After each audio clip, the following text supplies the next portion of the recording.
even if this was Aaron Rodgers or Tom Brady, the way to beat the Rams is not to drop back and pass 30 times a game. The 49ers aren't going to do that with Jimmy Garoppolo no matter who they're playing. They're certainly not going to do it against this Rams pass rush.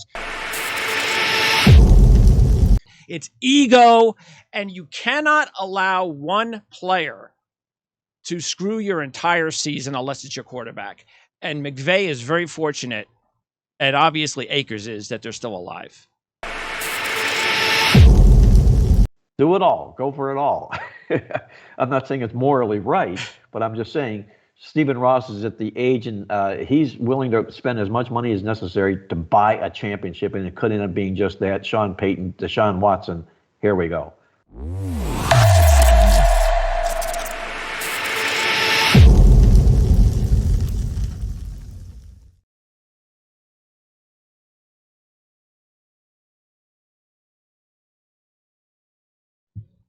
All right, thank you for tuning in once again as we talk football, NFL style, championship game weekend, actually championship game Sunday upon us here in just a few days. And for the first time, we have both Marc Lawrence and Ryan Dunleavy squaring off. I should have done this a long time ago. How's it going, guys? Good, how are you? Good, Ryan. Mark, how's everything down in sunny South Florida? Everything is sunny down here in sunny South Florida. You've got the Pegasus big races in Gulfstream this weekend, but more important, we've got National Football League Conference Championship games this weekend. Yeah. Matter of fact, John Hardoon and I will be talking about, I would assume, a race or two at Gulfstream Park on our show, our PlaybookSports.com Horse Report, which is tomorrow. And also want to remind everybody that this is going to be the last show that Marc Lawrence is going to be, or one of the last shows that Marc Lawrence is going to be available for free on this channel. So we've talked about it for weeks. So starting next week, these shows with Marc Lawrence, anything on Playbook Sports, anything associated with Playbook Sports and Marc Lawrence will be behind basically our paywall, which is at patreon.com/PrimeSN. You can see that on the ticker. It's going to go by every few seconds. So that's where you're going to check out Marc Lawrence and his Playbook tiers. It says you can join for as little as $5 a month.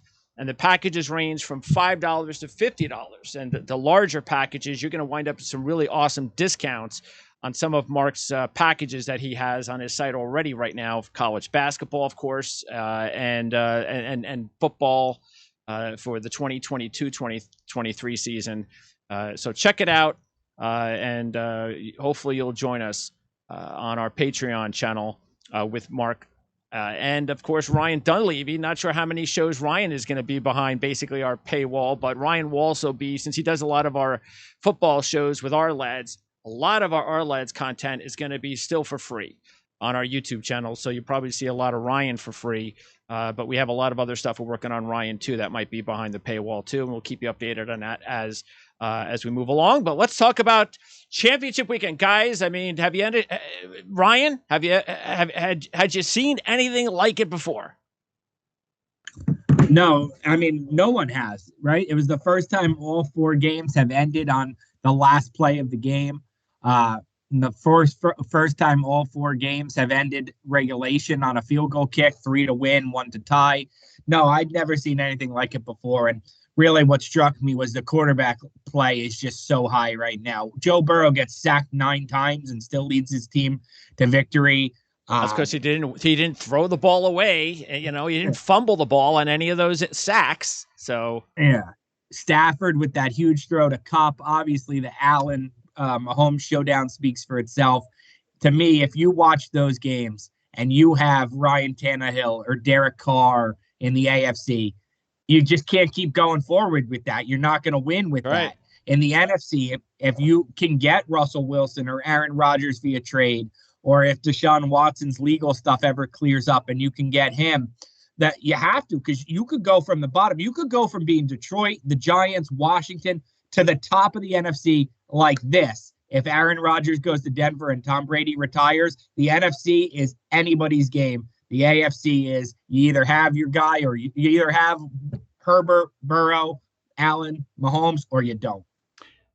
Mark, we talked about San Francisco being a really good, out of all the teams, that could be a really good sleeper to take with the championship odds, Super Bowl odds, before we even talked about this the week of the final regular season game where, hey, you know what? If this team gets in at 25-1, whatever they were at that time, what a bargain that they could be, because there's always going to be that one team that might make that run where they're playing those big games at the end of the season and it just trickles into the postseason. And sure enough, the Niners are still alive. I think they're down now to 4-1-ish to win the Super Bowl. But I bring this up after Ryan just talked about quarterbacks, because Jimmy Garoppolo, can say all you want about him being 4-1 in the postseason, but I mean, have we ever seen anything like this? He's no touchdowns, 5 interceptions, and he's still playing. He's still one of the 4 quarterbacks in the postseason. This can't continue. He's got to play better. Well, the thing with San Francisco, as we mentioned before, Greg, is they are the team that I felt all along that no team in the playoffs wanted to face. They're playing as good as anybody in the National Football League is right now, and they're as well coached as any team in the league is right now. It's all about Kyle Shanahan more so than Jimmy Garoppolo. I think Kyle Shanahan's job is to not let Jimmy Garoppolo lose this football game, and he's got the ability to do just that. As Ryan mentioned, the league is such a copycat league. And he had an excellent point about these teams that are going to be needing to upgrading their quarterback play, largely because of what we saw last week, divisional weekend, those football games. The quarterback play in a few of those games was dramatic. And you're going to see teams making those moves, those bold moves, to do something just like that. San Francisco has already made that move. He's just in the oven. He's not ready to play yet. That's Trey Lance. So we won't be seeing him for at least the rest of the football season this year, more likely next year. But I think it is indeed Kyle Shanahan's job to not let Jimmy Garoppolo lose this game. Yeah, that's the only thing in my mind, Ryan, that is holding. Like, I still can see San Francisco beating the Rams because they've owned the Rams. And then if they get to the championship, anything can happen when you're in that Super Bowl and you've got enough talent like the Niners do. But it's just, I as much as we just said, we've never seen anything like last weekend. I don't think I've ever seen anything like this where a quarterback has played so underwhelmingly that you still believe that they can win a championship. I mean, maybe, can you think of any team that's won a Super Bowl where a quarterback has played the way Jimmy G has? Well, the teams that won Super Bowls that didn't have superstar quarterbacks. I just don't know off the top of my hand. Like, how did Brad Johnson play for the Bucs in 2000? Here, I'm looking it up right now. He was very efficient. Trent Dilfer was not a superstar quarterback. Yeah, no. Yeah, he was like Trent Dilfer. In 3 games, Brad Johnson had 5 TDs and 3 picks. So obviously much better than Garoppolo, but he wasn't the driving force, right? So we know that. So no, probably not, because Joe Flacco had an insane run when Baltimore won their second Super Bowl. How did Trent Dilfer play? That first Super Bowl, he had 3 touchdowns, 1 pick per games. So basically, he had 35 completions in 4 games. So like 9 complete. So he was just a total non-factor. Yeah. Garoppolo's actually hurting the 49ers. That's the difference. And the other thing too is how San Francisco won. Is like, I mean, a blocked punt for a touchdown is the catalyst of, by a former Jet. Oh, okay. There you go. Yeah. Well, there's a lot of former Jets out there. So good for him. So yeah, it's just, look, I still think San Francisco has, though, an edge because the fact mentally, we've beaten this team now 6 straight times. Matter of fact, Mark looked up his database before we went on the air to find out teams that have been swept in the division, like the Rams, who have been swept by San Francisco since 2000, are just 3-7 straight up. And that's since 2000, like I mentioned. And at home, when they're in that 3rd game after being swept in the regular season, those teams are 0-2 straight up and against the spread. So it's not like you can just forget about the regular season. No, that's mattered. So if you actually own a team in the regular season, that has tended to transform also into the postseason, Mark. Well, that's true, and those are trends from the past, and it tells us that I think the fallacy is that it's difficult to take a team out 3 times in a row. is not true. It is a fallacy. I don't think revenge matters at all at this stage of the playoffs. What matters is these two football teams that are going toe-to-toe against one another and what they're able and capable of doing against one another. San Francisco's game plan this game, and this is in reference to following up with Jimmy Garoppolo again here, is they will pound the ball or attempt to pound the ball down the Rams' throat. Rams' rush defense is not that great. San Francisco, if you look at what they did the 2 games against the Rams this year, they ran the ball 75 times for 291 yards. Now, what have they done in the playoffs here so far, San Francisco? They've run the ball 68 times for 275 yards. I wonder what they're going to do. What's the game plan going to be? Yeah, I wonder what it is. Now, obviously, Sean McVay is aware of this. If we're talking about it, for sure he is. But I don't know if there's anything they can do about that. And I think the ace in the hole is their monster badass running back they've got now in Deebo Samuel. Yeah, what an offensive threat he presents for the San Francisco football team. Another added dimension, which is really, really difficult to have to stop. So I can see Kyle Shanahan mustering up a terrific game plan here once again, and I can see them extending the kryptonite role that McVay lives in against Shanahan in this thing to 7 straight losses in a row. I think San Francisco wins this game. Speaking of Deebo, before I want to move on to the Rams, Ryan, I completely am on board with this whole way of trying to open up the offense with another playmaker, and it's been brilliant strategy by Shanahan. When the playoffs are over, though, that just can't continue in the regular season. That has to be something where, all right, I'll sprinkle it in a couple of times in the regular season, but you can't have Deebo Samuel playing this much in the backfield. 17 games in a regular season. It's just, he's not built for that. But I love the fact that Shanahan has found a new wrinkle, because without it, I'm not sure San Francisco is here. Correct. No, that's totally it. That's totally the case. You don't want him to have 200 carries per regular season. Of course not. But in the playoffs, you get rewarded for coming up with something a little creative. This is their version of the wildcat or the trick play or whatever that other team that they added to their offense.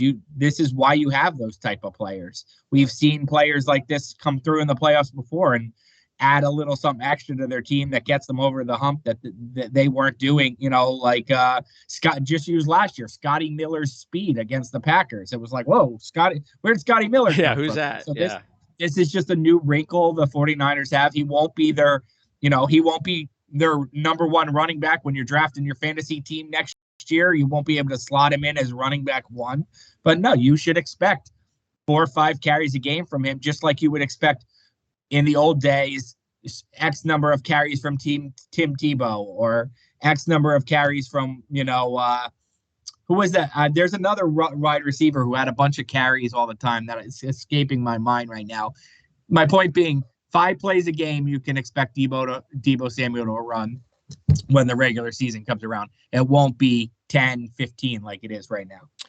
And as far as the Rams are concerned, when I look at their season, and we've talked about this last few weeks, and you sprinkle in Von Miller, and you have Ramsey, and you have Donald, and you have Stafford now showing everybody that he can come up big in the postseason, something that nobody knew if that was possible.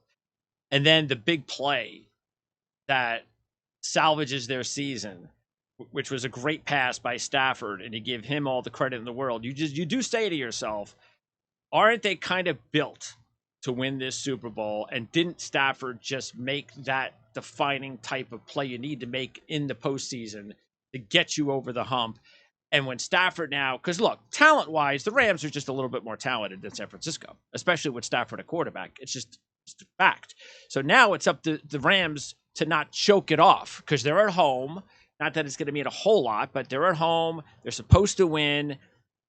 I still going to find it hard to believe that this San Francisco team, the way Garoppolo is playing, is going to be able to knock off this Ram team the way they're playing right now. Ryan. Yes, I totally agree with you. And Tavon Austin is the guy I was thinking of a few years ago, who the Rams kind of used as like a gadget receiver / running back. Obviously a much different body type. And then he went to free agency, made a lot of money, and it never worked out for him again. Correct. Yeah. Yes. Anyway, no, look, the thing that scares me about the Rams right now is, yeah, Matthew Stafford made that big throw, but that pass rush, I mean, Von Miller is that talk about an underrated trade during the season. Von Miller for 2 second thirds, and people are like, what does Von Miller have left? Well, it turns out when the playoffs matter and he's healthy, Von Miller still has quite a bit left. He terrorized and I know Tristan Wirfs didn't play, but he terrorized the Bucs last game. If you have him on one edge and Leonard Floyd on the other edge and Aaron Donald up the middle, that Rams pass rush is just ferocious. And I think that's another reason, to Mark's point, we know what they're going to do. Not even if this was Aaron Rodgers or Tom Brady, the way to beat the Rams is not to drop back and pass 30 times a game. The 49ers aren't going to do that with Jimmy Garoppolo no matter who they're playing. They're certainly not going to do it against this Rams pass rush. You might see it would be an exaggeration to say you'll see a Bill Belichick game plan with 3 pass plays called, but I wouldn't be surprised if you see under 10. The thing that drove me crazy, and we've talked about this before. We talked about it last week when I brought up the Eagles and Sanders. As far as Sanders coming off after being injured for a month, had a terrible season, and he's the leading carrier in the playoff game. Why? He's not Derrick Henry. He didn't deserve that. So here you got Cam Akers. He's been out the entire season. All right, you like him. You think he's the best player in the backfield. Fine. He is still not Derrick Henry. You have Sony Michel there, a proven playoff player. You basically just told Sony Michel, we don't need you anymore. Thanks for getting us here. Here's the guy who's done nothing for us all season. He's going to now not only be the workhorse, but we're going to allow him to turn the ball over, which changed the entire game. And then we're just going to keep handing the ball off to him. And then he turns the ball over again and almost loses the game for him. And then McVay acts like, well, we believe in him and so forth and so on. And I guarantee you, he's still going to get 20, 25 touches in this game on Sunday. It's ego. And you cannot allow one player to screw your entire season unless it's your quarterback. And McVay is very fortunate, and obviously Akers is, that they're still alive. No, I totally agree with that. I do totally agree with that. But McVay, players love McVay because he trusts his best players. So, I mean, that's kind of what got him here. It's made him who he is. So I'm not surprised that he did that. You're right. Cam Akers shouldn't get the same anywhere near the same respect that Henry gets or that Cooper Kupp gets after his fumble that changed the game. Yeah. But that's who Sean McVay is. He's going to ride the guys he believes. He's a talent guy. That's what he is. That's why they trade 7,000 draft picks for talent. He's give me my best players and I'm going to ride them. And he thinks Cam Akers is his best running back, so he's going to ride him. Okay, in the AFC, Mark, what was going through your head at the end of the Buffalo-Kansas City game? Did you think the game was over when Buffalo scored that final touchdown? Let me tell you this, guys. In my office in my house is my television, and I had the games on. I'm also in the family room with the wife watching Netflix, okay? Doing my husband thing, all right? So it gets to be the end of the football game, the Buffalo-Kansas City game, and I'm hopping back and forth between the family room and my office and giving my wife updates on scores, and she says, my God, put your seatbelt on, sit down and watch this. Because every score I gave her was a flip on what was going on. It was unbelievable. The thing I remember most about the football game was watching Patrick Mahomes after the game, seeking out, running, and looking for Josh Allen to give him a hug.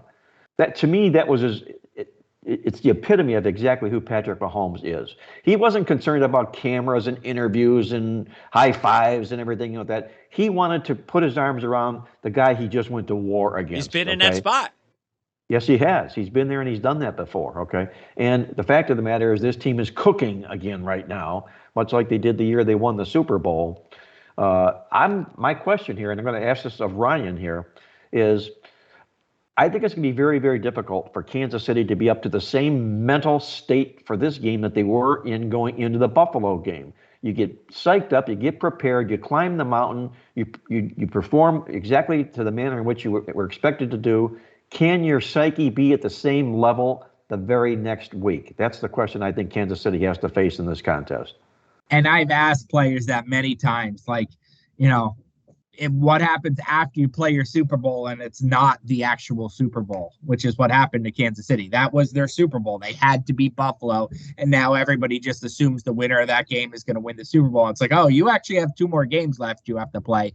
And everybody tells me it's all about the start to the game. So if Cincinnati is up 14-0 in this game, then all of a sudden it's Kansas City's going to, have been punched in the face. They're going to feel like, oh, wow, like we have to, where are we from last week, etc. If Kansas City starts even or ahead, then you'll know that the game's over, basically. That's how, yes, their psyche, I think you'll know right in the first quarter if they practiced hard this week, if they expected a cakewalk. And from asking people around the league, coaches and players, like, hey, who do you think wins this game?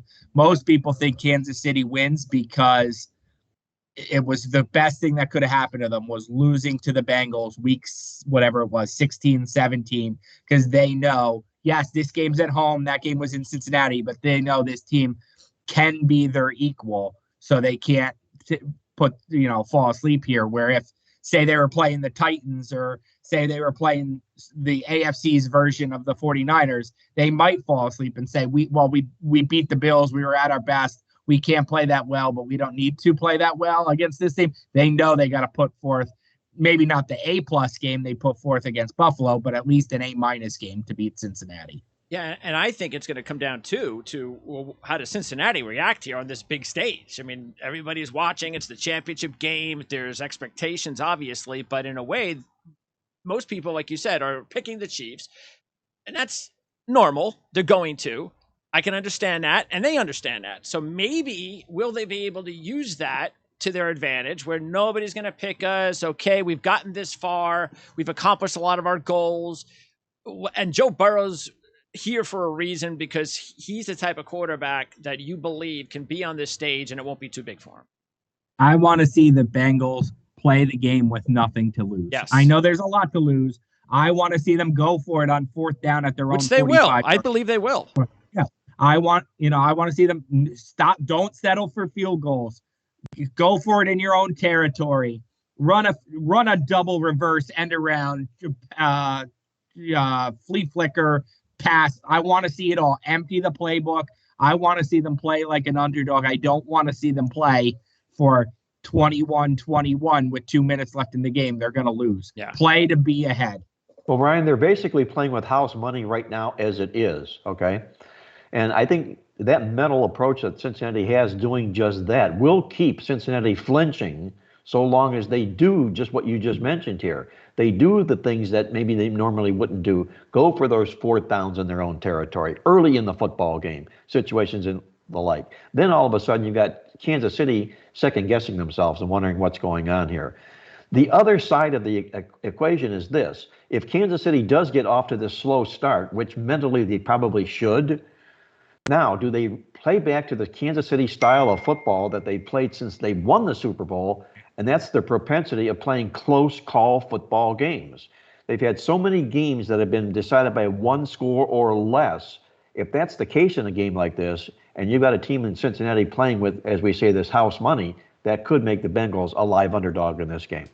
And I saw an interesting stat in your playoff guide, Mark, that said, it's funny because one of the big topics Greg and I talked about all year was, like, I kept betting the Chiefs and picking the Chiefs, and he kept telling me how bad the Chiefs were against the spread. And then I saw in your notes that Mahomes is actually 18-11-1 against the spread his last 30 games, November through January. So I guess all that stuff Greg was telling me about how bad it is to pick the Chiefs, I guess that's only September through October, huh? It must be early on, exactly right. Here's another one, though, from the newsletter. Since 1980, straight-up winners of championship games are 71-10-1 against the spread. So bottom line, whoever you think is going to win the game, don't worry about the spread.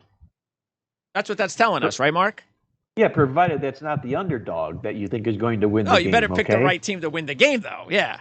Exactly right. More defined, that number should be the fact that favorites who win the football game and beat the spread. They beat the spread 70% of the time, okay? Yeah. Not that bigger number because the underdogs obviously weren't expected to win the game. All right, so who do you think is going to win, Mark? I think this becomes Kansas City's trait once again here, another one-score football game. And if it becomes a one-score football game, I have to play Cincinnati plus the 7 or 7.5 points in the contest here. I don't know if this necessarily comes down to who scores last. There could be a big back door wide open for Cincinnati to get the money in this football game. Yeah. But I see Kansas City winning the football game, going to the Super Bowl for the third time, which puts him in elite company doing just that. Cincinnati playing a hard-fought football game, but I think in the end, Kansas City wins the game. And I know we didn't talk about this quickly, Ryan, before you give your pick. You could do the pick, and then also I want you guys to quickly comment on the overtime rule. Sure. Well, I don't think I picked the NFC game. I would pick the 49ers straight up, certainly would take the points. I think they're going to win the game. And then I'm actually going to go the opposite way in the AFC. I think the Chiefs are going to start well. I think they're going to, play with a 10, maybe a 10, 14-point lead most of the way here. I don't think it'll be a blowout, but I don't think it'll be tied very often. I think, Bengals score, Chiefs score. Bengals don't score, Chiefs score, So I'd take the Chiefs probably something like 35-21 in the game. I'm gonna go against you guys then in both games. I'm gonna take the Rams and the Bengals, and I'll say this about the Bengals, and this is just Bengals to win or Bengals to win. Wow. Okay. Again, he's a money line guy, Ryan. Yeah. And here's another thing: is if you like the Bengals to win, I would seriously consider you taking them to win the Super Bowl, and here's why. They're 9-1 to win the Super Bowl. If they can beat the Chiefs in Kansas City, then they have come on, you can't tell me they can't win the game in the Super Bowl. And the odds would probably have to be pretty low, I would think. Right, Mark? You would think if they beat the Chiefs, if they play the Rams, they can't be more than a 3-point dog, right?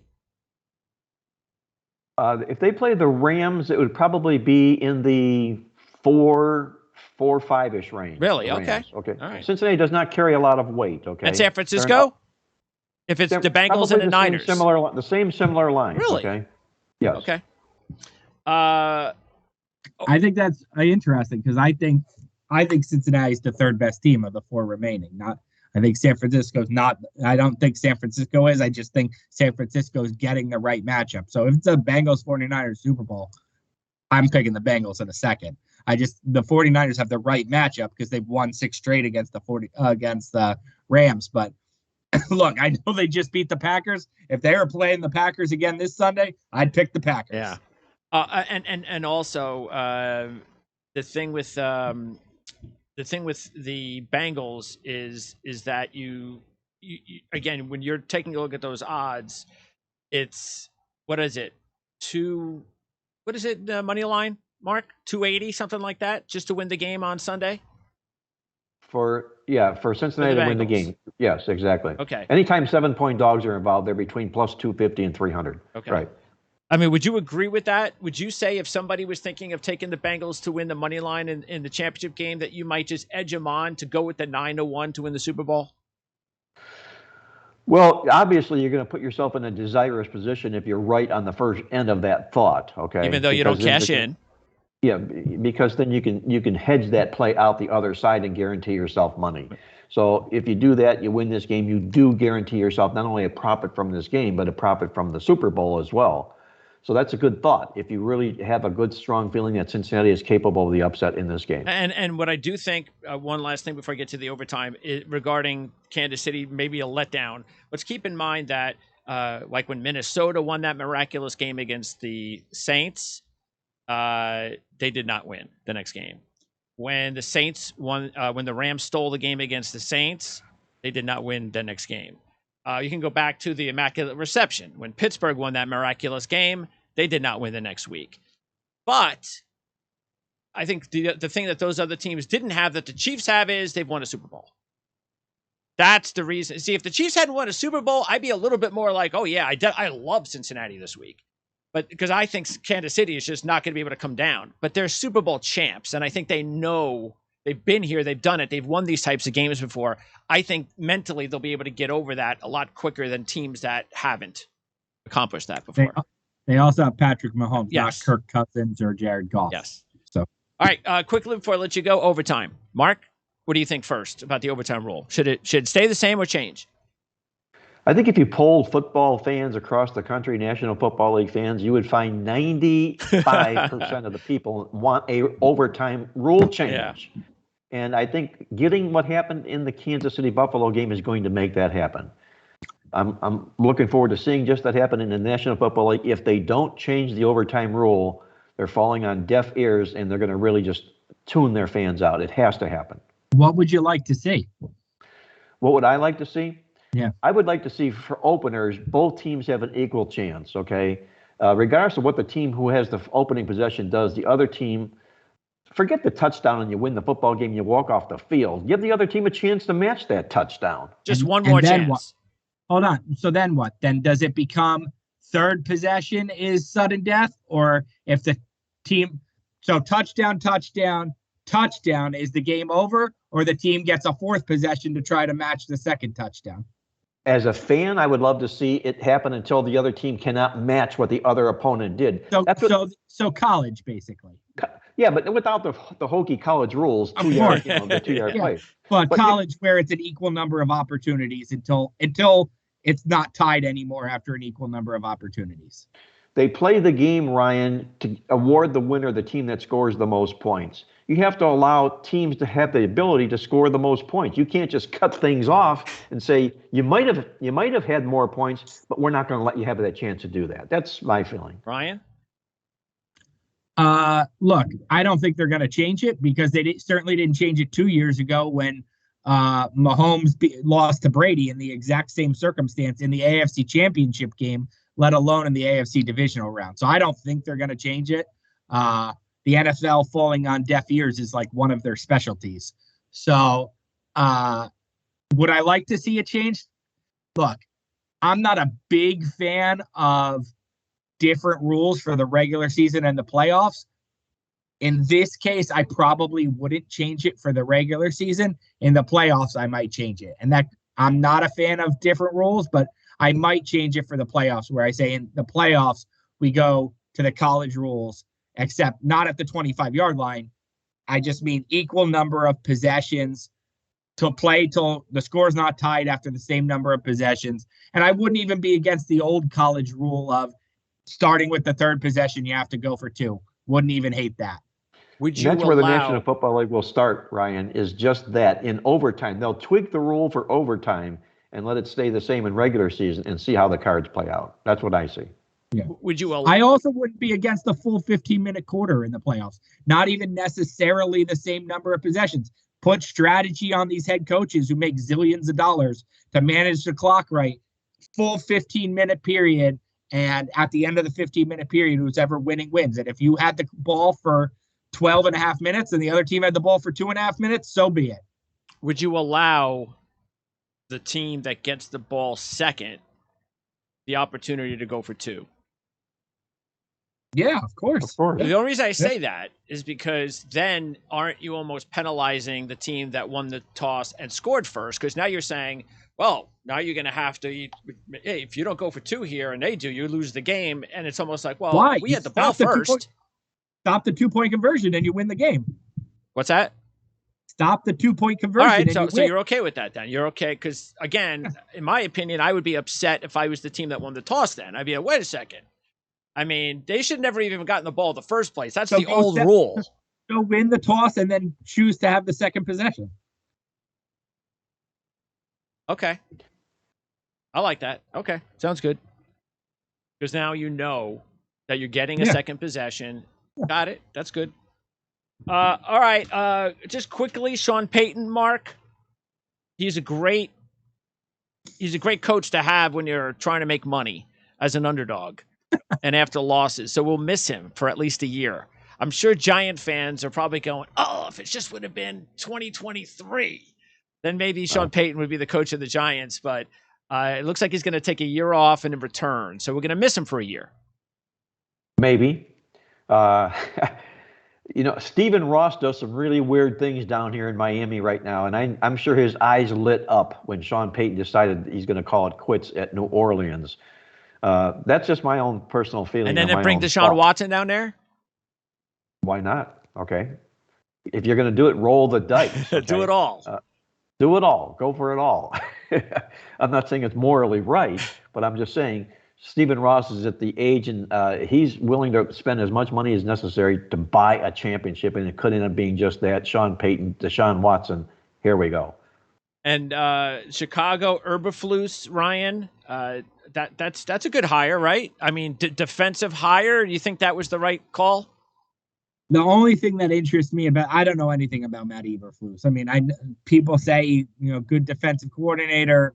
I don't know him. I don't know many people who know him. The thing that interests me most about that Chicago hire is Ryan Poles got the GM job, and Eric Bieniemy was never even in consideration for the Chicago coach. So we scream that Eric Bieniemy has never gotten a job for 4 years. He's been on 20 interviews. Well, his assistant GM just got a job and didn't even consider him for the job. So to me, that tells you something. Ryan, is that a case because Eric Bieniemy is not a true X and O guy? I don't know. No, I don't think anyone knows. I mean, that's been the mystery of the last 4 hiring cycles is why does he not get this job? The only thing I could think of is he doesn't interview well, or 2, people are holding it against him that he isn't the play caller and they just believe, look, Andy Reid and Patrick Mahomes is magic, and Greg DePalma could be the offensive coordinator. He ain't calling the plays and he ain't throwing the passes, so it don't matter. And by the way, with Chicago, imagine hiring Eric Bieniemy after you just hired Nagy from the same staff and it didn't work out. That's a good point. Yeah. But that maybe also be, Nagy and not following in Andy Reid's footsteps of being a real successful coach. Maybe that's working against Bieniemy too. Is that, hey, he was the guy that was supposed to be the hot shot Andy Reid guy, and look at what's happened to him. Yeah, but it worked for Peterson. Andy Reid's tree is good enough. Sure. And it worked for Doug Peterson. Is he going to get a job this year? Doesn't seem like it. Surprised? A little, yeah. My guess would be he's waiting for the right job more than just taking any job. And Hackett to Denver. You couldn't write a better script if Aaron Rodgers gets traded from the Packers. It's AFC. It's away from the NFC. He'd have to say yes. It's like I could go to John Elway's run team, even though he's not really running the team. But I'm going to go there. It's a great place it's almost like Lambeau environment. They got that kind of, environment there. It's a great organization. And most of all, he's got weapons already built into the system. He's going to have to get through the Kansas City Chiefs to make it to the Super Bowl. That's true. Though, okay. And the Chargers. You guys That's right. Justin Herbert. Exactly. Watched football longer than I have. Can you remember a division that had 3 quarterbacks as good as Rodgers, Mahomes, and Justin Herbert? Yeah. I mean, Jesus. Yeah, Tom Brady was smart enough to know that he wasn't going to go into a division. He went into a division that had nothing. Well, they had Drew Brees on the downturn. Yeah. So, and Matt Ryan on the downturn. Yeah. But seriously, maybe you guys have been watching, maybe in the 80s or the 90s, there was a division that was that loaded, but I can't think of a division that had 3 quarterbacks like that. Yeah, that's going to be the one thing that's going to hold him back. But we'll see. We'll see if he returns or not. Who knows? It's still possible. We'll see. You never know. And what's left? Raiders. And what else? Who else? There's a lot. Giants are still left, obviously. Raiders, Giants, Dolphins, Saints. The Saints now have an opening. Well, all of a sudden, that's not a good job in New Orleans. There were 9 jobs and only 2 got filled. So there's a lot left. I just can't think of what the Vikings. So. That's right. Yeah. All right. And that's all of a sudden you're looking, and maybe the Saints are one of the Texans. Well, does Dennis Allen just get the job? What do you think? Should he get a second chance? I think Doug Peterson ahead of Dennis Allen. Peterson's won a Super Bowl. He was railed out of Philadelphia. He didn't get along with the owner. I think we'll end up seeing him on the sidelines here sooner than later. So you wouldn't, since he's been a really good defensive coordinator for the Saints, you wouldn't give him the job? as head coach. I'm not saying that I wouldn't give him the job. I think offense sells tickets and wins championships these days. I mean, I'm from the old school where defense and running the ball used to win championships. It's not that way today. Yeah. They're out of quarterback. That's what's interesting about the Giants head coach search. It's 6 candidates, 5 defensive guys, and Brian Daboll. There you go. Just imagine. I mean, they could have had Buffalo's defensive coordinator. What's his name again? Leslie Frazier. Yeah. He's interviewing with the Giants tomorrow. I mean, why? Everybody knows he's not getting the job. I mean, wow. We'll talk to Ryan Talbot maybe next week, who obviously covers the Bills. That'll be a good conversation to have because the Bills, the Giants have their new general manager comes from Buffalo. So Ryan will talk a little bit about that. We were going to hold off until Brian Daboll, whether or not he'd be the Giant head coach. But you don't think that's going to be the case, Ryan? I still think he's the favorite. They want him. It's just a matter of who he wants. Does he want seems like Miami wants him, and it seems like the Giants want him, so the ball might be in his court. All right. Well, if he stays with Miami, if he goes with Miami, he stays in the division. We'll see whether or not that's something that he wants to do. But either way, we'll talk more about that next week or in the next couple of weeks because the Super Bowl is we still got 2 weeks between Super Bowl, right? And championship week. Yeah.